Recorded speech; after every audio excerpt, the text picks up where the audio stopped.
pupunta tayo ng Legazpi City. Kung mapapansin nyo nga, kapwa Pisiseñan students yung kasama ko, dadalo kasi kami ng Regional Pre-Service Teacher Education Congress.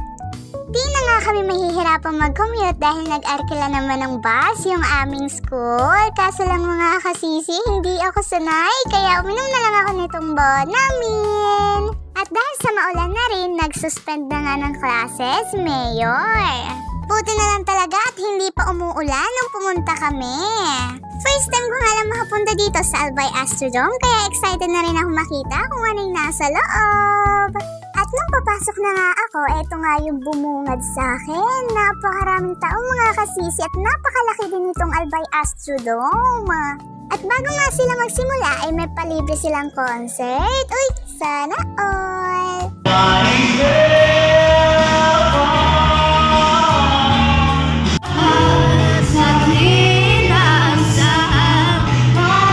Naging mas extra special nga tong araw na to dahil kasama ko yung aking mga kasisi squad. At pagkatapos nga namin magkantahan ay pinakilala na rin ang ating magigiting na guro.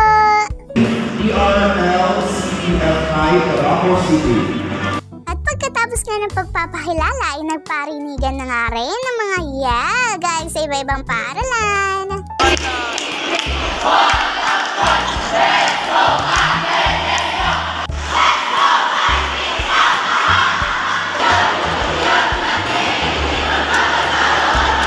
Siyempre, hindi rin kami magpapatalo, no?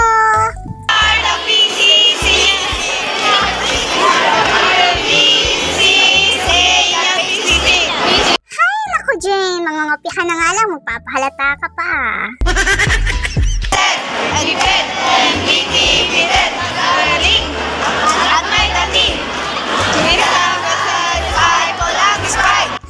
Pati ako natatawa sa sarili ko, bakit ko binabasa yung yell namin?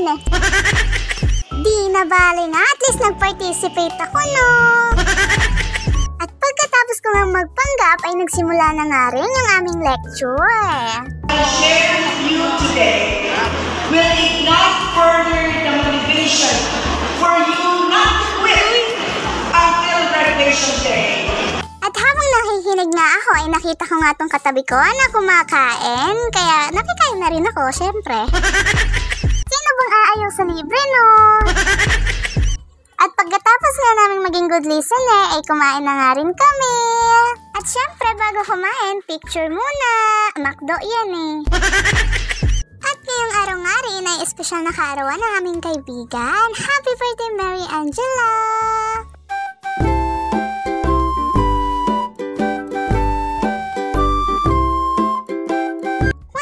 Happy birthday, Angela! Dahil dyan, kainan na!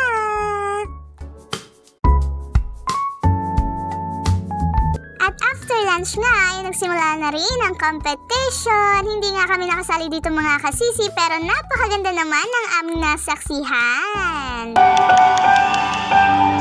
Like a snowboat on the ocean, sending big waves.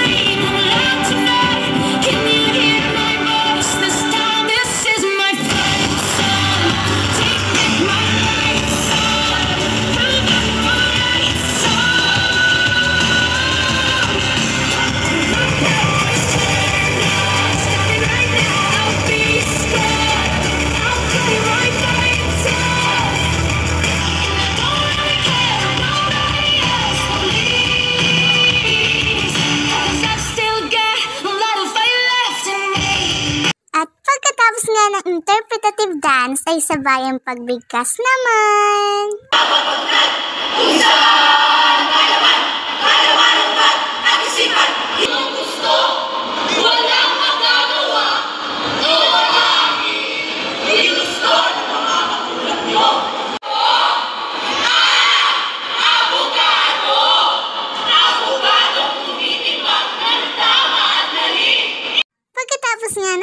nagpicturan na at uwian na.